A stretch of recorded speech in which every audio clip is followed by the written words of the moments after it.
guys, it's Pineapple or Whitney, as you guys know me from Ugly Diet, and look at my background. I'm starting to get like a vlogging station. I'm cleaning out the room that it's actually going to go in. I try to do it in a corner and it's just not enough space, and it's like in everything's way, so I'm going to be moving that. But I really wanted to shoot this, so I didn't want to wait for that to happen. And as you can tell, like, it is hot in my house. I'm in Florida. It's muggy already in March, but whatever. This information's way more important, and I just want to feel productive today, so we're gonna film it. So anyways, a question I've been seeing in like a lot of my weight loss groups is, what is intermittent fasting? And oh my god, look at this. What? What even? Anyways, I've just been seeing this question a lot, and I haven't been seeing really any answers. It's either following because other people want to know what it is, or it's people saying, I do this, it really works, I dropped blank amount of weight. And it's like, well, that's not helpful, because what is it? So anyways, I'm just gonna kind of do a beginner's guide to intermittent fasting. I don't purposely do this. I realized once I researched it that it is something I actually do sometimes by accident. But if you want to know like some of the basic plans that are out there that uses intermittent fasting, then this video is for you. So we're gonna hop into it, the beginner's guide to intermittent fasting. So the first thing I want to talk about with intermittent fasting, and yes, I took my hair down in a bid to not look like a grease monkey, but didn't work. Anyways, I wanted to do some research, and I do have a science degree, so that's something I feel like it came in handy for. Maybe one of the only things so far in life is the ability to do good research. That means I don't have to rely on a biased opinion from someone trying to sell you something. So I looked up some actual research out of the journals, and it works. Apparently there is good research to back it up. I do want to mention that all of this research that I pulled does say it has positive side effects for your health, but it says they're equal to calorie restriction. So right off the bat, I want to tell you, don't feel like intermittent fasting is the only way to get healthy. It's just one avenue of many that can give you good results. So I wanted to say that right off the bat. Every research article that I read, which I'll post the links down here, it says it's equal to calorie restriction. So if you don't think you can do fasting, don't do fasting. Say if you like something like Weight Watchers, which I think they have like new free range points or something like that. My mom's a big fan of that. Or just counting calories, or free range, just eating healthy foods and not keeping track, which is actually more up my alley, because I hate basically keeping track of anything. It's just like so much energy that I don't want to put into it. So don't think intermittent fasting is the only thing for you. So I just wanted to say that first. So the research that I read, again, links down below, basically have said that intermittent fasting, along with calorie restriction, both equally, can extend your life and reduce your risk of a lot of different diseases, including cancer and Alzheimer's. So it's definitely good results. I do think weight loss in general kind of does that, so I'm not, again, it's not this magic thing that people are making it out to be, just like every other fad, paleo, the caveman diet, fat-free in the 90s. Like, these are fads, and they can work, but they're not the only way to make it work. But research is positive. The mechanisms that intermittent fasting kind of works through to achieve the longer lifespan and the lesser risk of diseases is the intermittent fasting. I have some notes here. It reduces oxidative damage, and that's damage to your DNA, and that can be a cause of cancer. That's actually a pretty common cause of certain cancers, so it reduces that damage. And let's see, it also increases cellular stress resistance. So putting stress on your body can handle it better, basically. So those are the main mechanisms that I found that intermittent fasting works through to give you these great side effects. Okay, so the next order of business, since the research is there, if the research wasn't there, I would end the video there and be like, don't do this, but the research is there. So it is an option. It is a very good option for some people because just like the free range kind of eating that I do, I would say the fasting, a couple of the plans are actually very simplified. So apart from the free range eating where you kind of don't keep track of anything, this is probably one of the easier options, the less structured options. So to break it down really simply, what is intermittent fasting? And it's having a period of fasting and then you have a period of feasting. Now, feasting does not mean to stuff your face. Preface that, because this is where I would have the problem with this. Just because you fasted doesn't mean that when you can eat, you should go eat 23 Hershey's bars with almonds and have some McDonald's and all that stuff. No, you should still have healthy foods and, you know, nutritious options for the most part, but because you cut a meal out, which is usually what you're cutting out per day is a meal, you can be less stringent on your portions, I guess, with the healthy foods. So that's kind of how it works, creating that deficient. And it just helps because when you know you just can't eat, then I think it's easier than when you're like, oh my God, I need a healthy option, blah, blah, blah. So maybe that might be less stressful. So I found five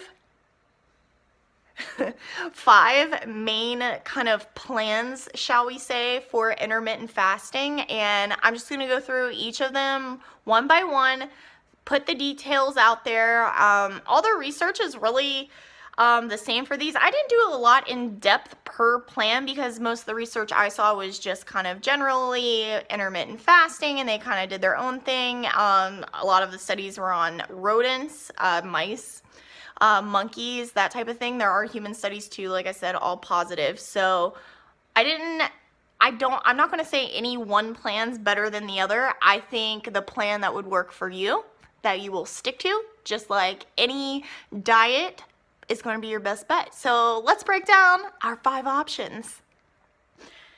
Okay, so the first option I want to talk about is called the 16-8 method. It's probably the most common and it's going to be the easiest one to probably jump into if you're a fasting newbie. And the reason is because it kind of builds off our natural fasting state, which is when we sleep. We're not eating when we're sleeping, so we already have a little bit of a fast going on there. So the point of this is to set it up where you are fasting for 16 hours and then you have an 8-hour feasting window. Again, not really feasting, just eat healthily during those 8 hours. So for example, an easy way to accomplish this would be to get your 8 hours of sleep and then skip your breakfast and maybe start eating at noon. So you would have a 12 p.m. till an 8 p.m. window to have your 2 leftover meals because you skipped 1 and, you know, maybe a light snack in there. Something I do want to say for all of these plans is you are allowed to have 0-calorie drinks. So you definitely want to stay hydrated. Be drinking water. There's no plan ever that's going to say fast from water. If any plan ever says that, move on because that is not smart. Other options, you could have tea, no sugar. I'm in the South. I know all about that public sweet tea, so no. And coffee, black coffee. I drink black coffee, so that's something I would definitely be drinking if I were to try this. So stay hydrated and just remember you can have the 0-calorie drinks. It doesn't have to be just water if that's not something that's for you. Some people do have a problem with that, but no Coca-Cola. I don't know why I'm doing that. I just think it's funny. Anyways, so you got your 6 hours fasting and your 8 hours, and you basically just continually do this every single day. And that's the 16-8 method. It's the most common, and it's, like I said, probably the easiest because you can just build it off your sleep pattern because we're fasting anyways. And think about it.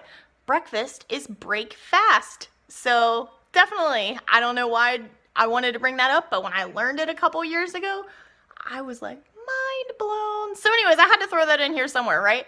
So let's go on to our second plan. Okay, so our second plan is a 24-hour fast, and you can do that 1 or 2 times a week. Again, I have to preface this with saying this does not mean that the other days that you're not fasting that you can just eat whatever you want. Unfortunately, I think a lot of people, when they hear intermittent fasting, blah, blah, blah, they're kind of like, ooh, I can just not eat, but then the next day, eat anything I want. But it's not like that, and quite honestly, when you're trying to do a weight loss plan, your goals really should be to get healthy.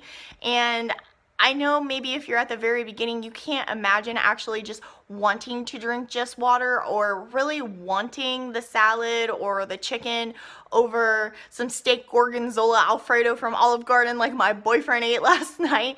But you will get to that place, especially if you take the approach of working through your emotional things first and learning to like yourself, because once you truly accomplish that, you're going to see that the unhealthy food, you're kind of punishing yourself with it. So please, when you do this, if you try this fasting, healthy options when you can eat. That's going to give you the very best results. So anyways, back to the 24-hour fasting. It is what it sounds like. It's very straightforward.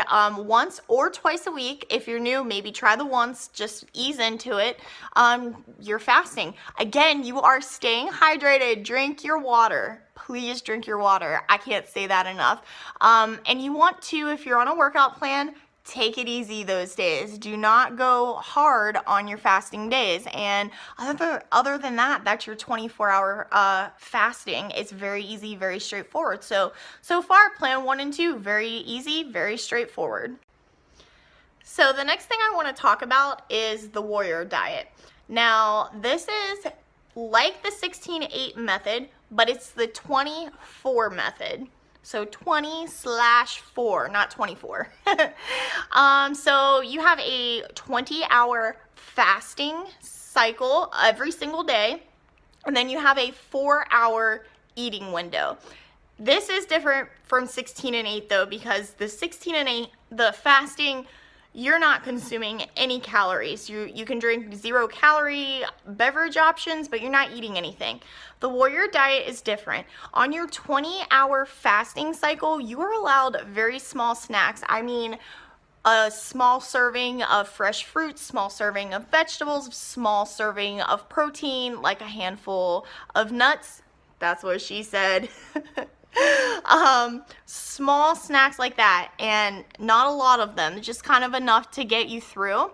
And then you have a 4-hour window, and it's called, I think, like the let's see here, the overeating phase. So that's when you have a really big nutritious meal for your 4-hour overeating phase. And I mean, again, that's pretty simple. What I like about this is you don't have to completely calorie restrict yourself. So at least for your 20 hours, you can grab small healthy snacks to kind of get you through it. And that might keep especially for someone new coming into this, keep your blood sugar a little bit balanced before your body adjusts to this eating habit. So it's kind of a good idea. And you know what I was thinking? If you're trying to do the 16-8 and you're starting out and the 16 hours is a little too long, have a small snack just to kind of like ease your way into it.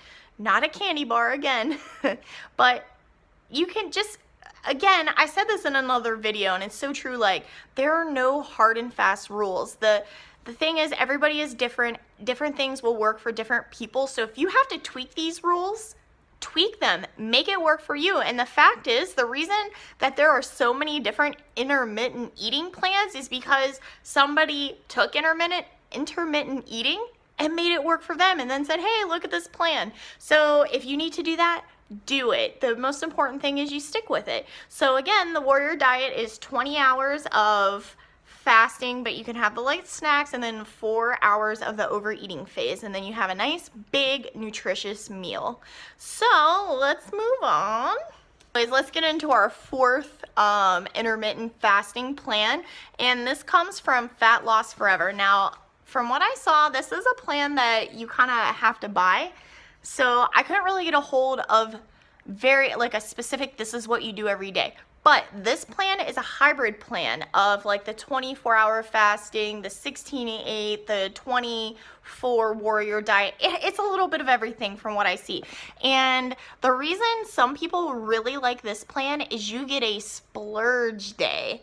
And that kind of is a day where you kind of eat whatever you want. The flip side of this is after your splurge day, you're on 36 hours of fasting. Stay hydrated. I'm going to say this every time. It's so important. Stay hydrated.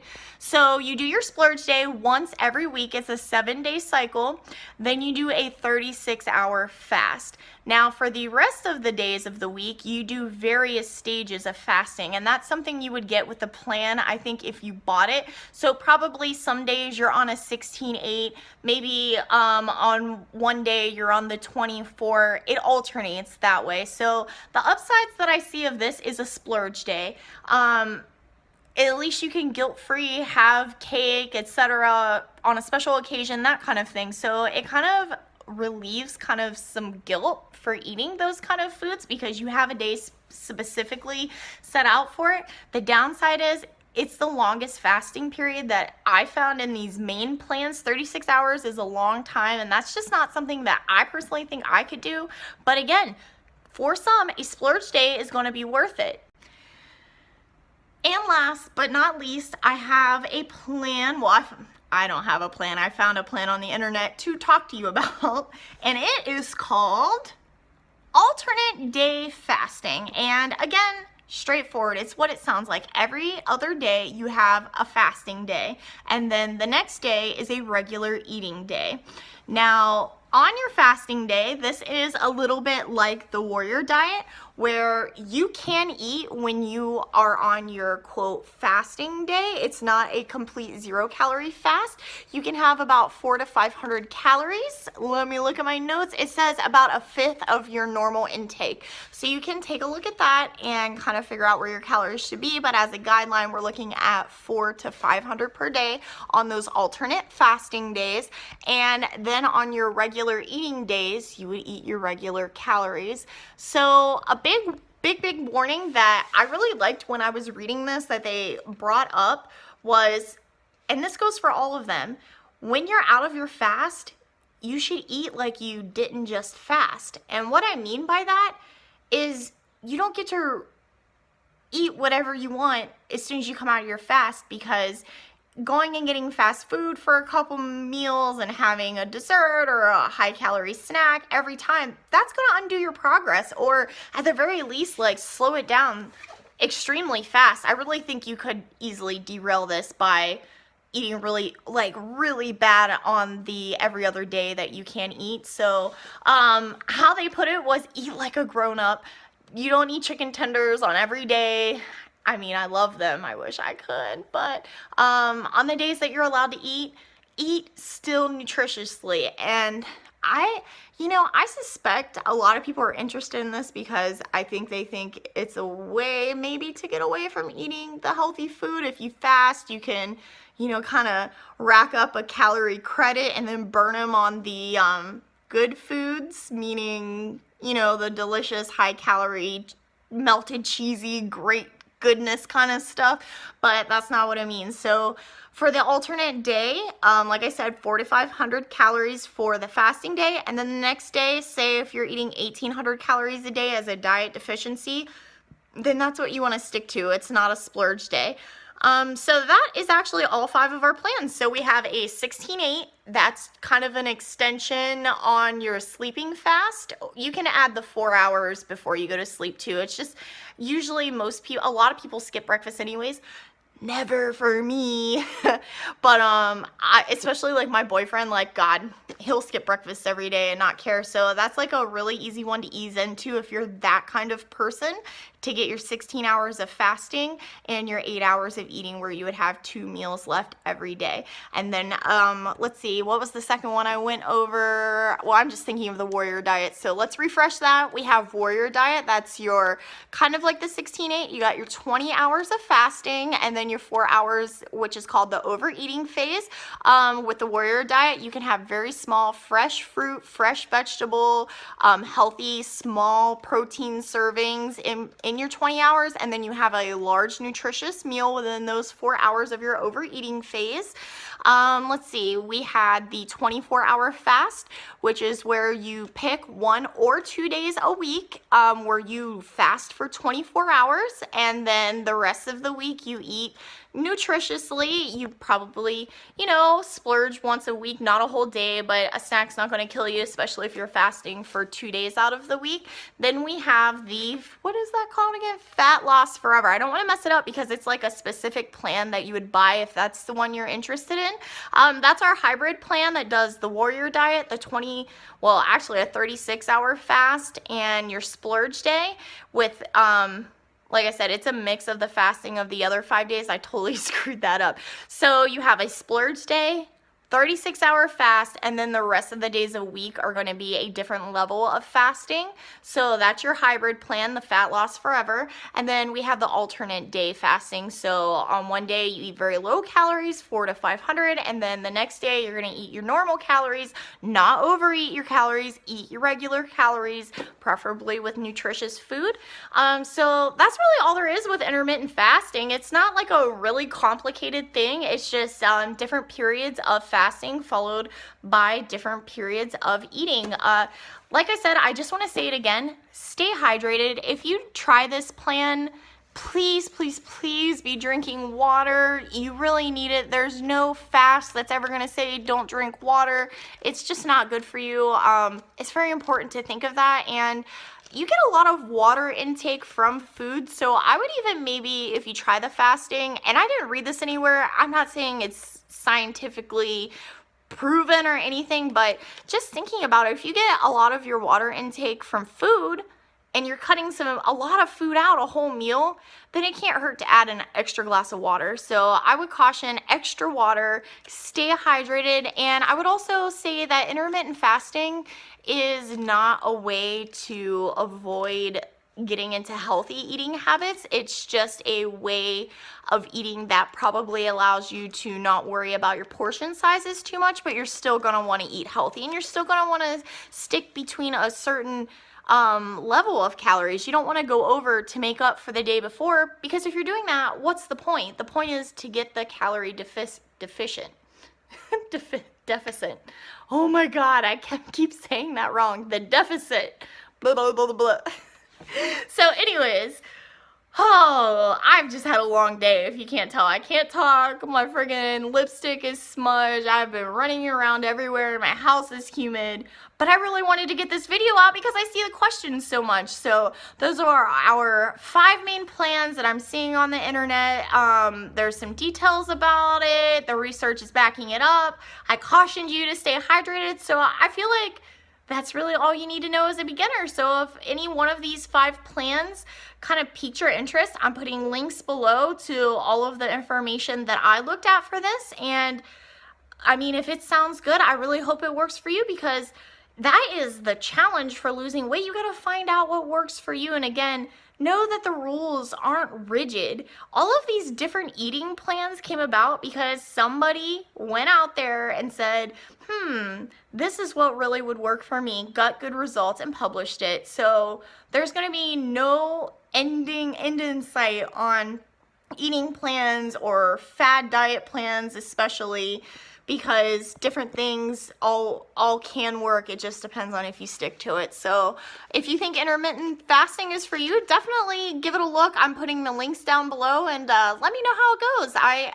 think my boyfriend's actually going to try it, so I'll do an update video if he actually goes through with it and sticks with it for a while and let you know how it goes. I'm not doing it because there's no way. That's not for me. But if Sean does it, I'll definitely let you guys know. Okay. Bye, see you soon.